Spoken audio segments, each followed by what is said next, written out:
ยืนยันข้อมูลส่วนตัวเลยอายุเขาขาดีเนาะ TikTok Shop ตาเขาขาดีหาเงินเนี่ยค่ะเนาะอันนั้นบนเขาว่าเนาะ TikTok Profile เขาขาเสียมาดี TikTok Studio เนี่ยค่ะเนาะแล้วก็อ่อนเขาขาเขามานาเนี่ยเขาขาเปิดกำหนึ่งค่ะแล้วเขาขามาด้วยดีตั้งแต่เนี่ยค่ะนะมันดีมีเปลี่ยนเจ้าดีตั้งไผ่แต่อันเป็นล็อกสีเขียว2ล็อกนะคะนะดีเนาะเจ้าตั้งแต่เนี่ยค่ะมาหาดีว่า TikTok Shop for Creator เนี่ยค่ะนะเพราะขาหันเนี่ยก็อันเป็นทางสั้นใน TikTok เขาเนาะแล้วเขามาดีเนี่ยมันก็ดีมันเนี่ยมันเขาว่าสำหรับที่เขาขาดีย้อนเงินรายดีเนาะ TikTok Shop นั่นเนี่ยเขาขาดีเลยมีอายุ11ขึ้นไผ่เนื้อแล้วก็ดีเลยมีคน follow 1เห็นนะก็มาติ๊กคิดนล็อกในก็เด็กที่อัพไลน์ในกว่ากำซื้อขนาดนั้นมันก็มียาวิสังขนะเพราะมันคิดเขียวกว่าแล้วว่าเด็กที่ในกำซื้อเพราะฉะนั้นเนี่ยก็ดีขึ้นมาจะไหนเนี่ยก็เขาก็มาเด็กที่ตั้งแต่เนี่ยมันดีมีไว้ว่าstat earning ในอันที่นล็อกอะไรตั้งแต่เนี่ยค่ะนะก็มาติ๊กว่าที่ในแทงกำหนึ่งค่ะแล้วมันก็ดีว่าเขามาดีนานเนี่ยค่ะเนาะแล้วดีในเขาประกำค่ะนะดีในเขาเนี่ยมันว่าเขามาเนี่ยมันดีออกมาจากไหนมันก็ว่ามันเตรียมออกมาเนาะมันเหลือมันออกมาจากไหนมันดีเจ้าขายยืนยันอายุเขาขายเนี่ยมันว่าไว้ว่าเขาทั้ง60 วันให้เขาขายยืนยันอายุเขาว่าเขาขายไร18เต้นั่นน่ะเนาะเห็นไหมคะนะเขาก็จะเด็กมันดีก่อมฟ้านะครับเพราะเขาไปยืนยันก็เขาเด็กดีนวดน้องก็ไรเนี่ยเนาะอันค่าได้คำยืนยันก็เดี๋ยวค่าเฮ็ดไว้1 วันเนี่ยค่าสังเกตขึ้นมายืนยันข้อมูลให้หน่อยนะมันยืนยันกว่าข้างกล้วยมันเนี่ยมันเตรียมกว่าเนี่ยพี่น้องเขาได้มี60 วันนะเผื่อเที่ยงวันเขามันไหนกันเนี่ยมันเตรียมมี60 วันดีขึ้นดูแทง30 วันก็อย่างขนาดนี้มันปองว่าเนี่ยมันกดทัดด้วยข้างกล้วยมันเอากองเขาเนี่ยมันเตรียมอายุ11ขึ้นเนื้อมันก็มีแต่แนวก็ขึ้นเด็กดีก่อมฟ้าขนาดเตียนเลี้ยงๆนั่นนะตาเขาดียืนยันตัวเขานั่นเนาะเด็กเขาว่าดีเนื้ออันเลี้ยงๆนะครั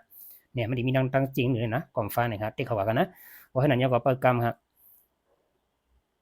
บเนี่ยนะดีแนวค่ะเขาขาดเด็กดีอันว่า get verify เนี่ยนะคะเนาะแล้วก็อ่อนเขาขาเขาทางหน้านึงแล้วดีแน่ๆเขาขาดอันนั้นขาดได้มันเป็นอากาศญี่ปุ่นเนี่ยมันเหนียวจังนะเขาก็มาเลือกเป็นเมืองไทยนะที่ดังหรือนะ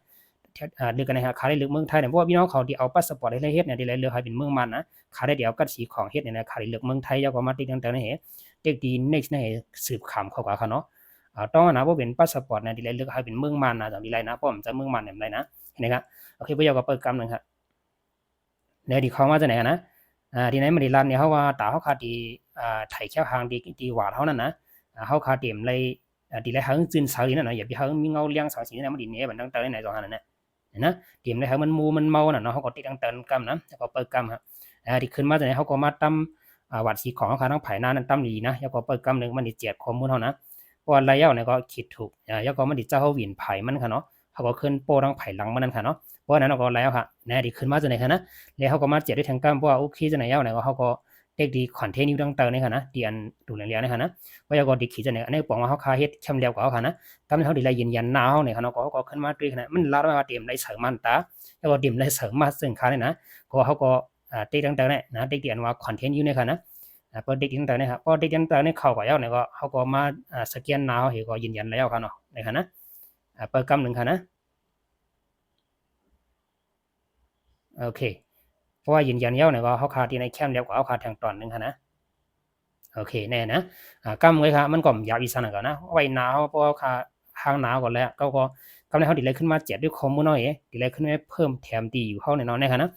ะในข้อมูลอันมีวัดีนวัดเท่านั้นมันออกมาข้างกุ้ยนะอันนี้เขาไม่รู้แถมนะแต่มาเขาขึ้นมาเจ็ดด้วยคณะว่าจ่องเมียนเนี่ยเขาด้วยนวัดเท่านั้นนะเมียนกว่านะเจ้าเนี่ยเพราะมันเมียนกว่าเนาะก็เลื่อนขึ้นกว่าค่ะเนาะเลื่อนขึ้นตัวแถวต่างๆนั่นค่ะเนี่ยนะเมียนกูอ่านเนาะฮะเจ้าเนี่ยนะกำเนิดเด่นต่างๆเนี่ยเขาดีเลยมาแถมห้างกุ้ยขนาดต่างๆเนี่ยนี่ดีอยู่นะเห็นดีเขาดีเลยมาแถมครั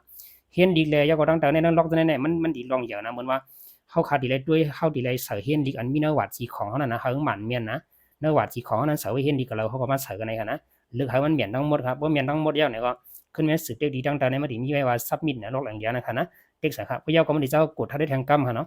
เขาก็เลื่อนด้วยเหตุเขาก็ขึ้นกดทัดด้วยทั้งหมดค่ะสังเกตว่ามันหมันเมียนเย้าเนี่ยก็มันดีบันเขาเด็กเห็นต่างๆในทางกำก็แล้วค่ะเนาะนะฮะเมียนกูอ่านเนี่ยเนาะเขาก็เลื่อนด้วยร้อยๆเจ็ดด้วยกดด้วยนะพวกเย้าเนี่ยก็ติ๊กดีซับมิดเนี่ยดีตั้งแต่ในทางกำหนึ่งจะไหนคะนะ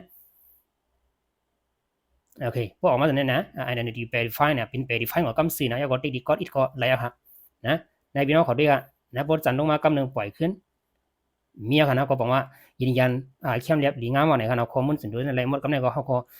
ใครเฮ็ดสังก็สืบเฮ็ดก่อนแล้วค่ะสืบหาเงินก่อนแล้วใครเฮ็ดสังก็เฮ็ดแล้วแต่ก้าก็เอามาวางในทั้งเสียงกูซื้อกูลองแล้วไหนค่ะนะโอเคแล้วยืนยันข้อมูลและยืนยันอายุตาค่ะที่หาเงินดีเนอร์ที่ด็อกช็อปนั่นก็ที่มีขนาดหนึ่งค่ะเนาะเลยพี่น้องเขาด้วยวิดีโอคนในไลค์ก็จึงหือพองและมีที่อันนำปงใจอีสังเนี่ยก็จอยรัดมาบันดีเดียวคอมเมนต์ในอินค่ะนะและด้วยวิดีโอคนในอะไรทั้งตัวมันมีพอดีพี่น้องเขาเนี่ยก็อยากให้จะติ๊กไลค์ติ๊กแชร์ปันจะติ๊กคอมเมนต์และจะติ๊กแชร์จะติ๊กหัวใจบนบ้าพองนะครับสามารถด้วยดีเนอร์ยูทูบเนี่ยก็อย่าลืมติดตามบนบ้าพองค่ะนะขอบใจอย่านำค่ะเนาะ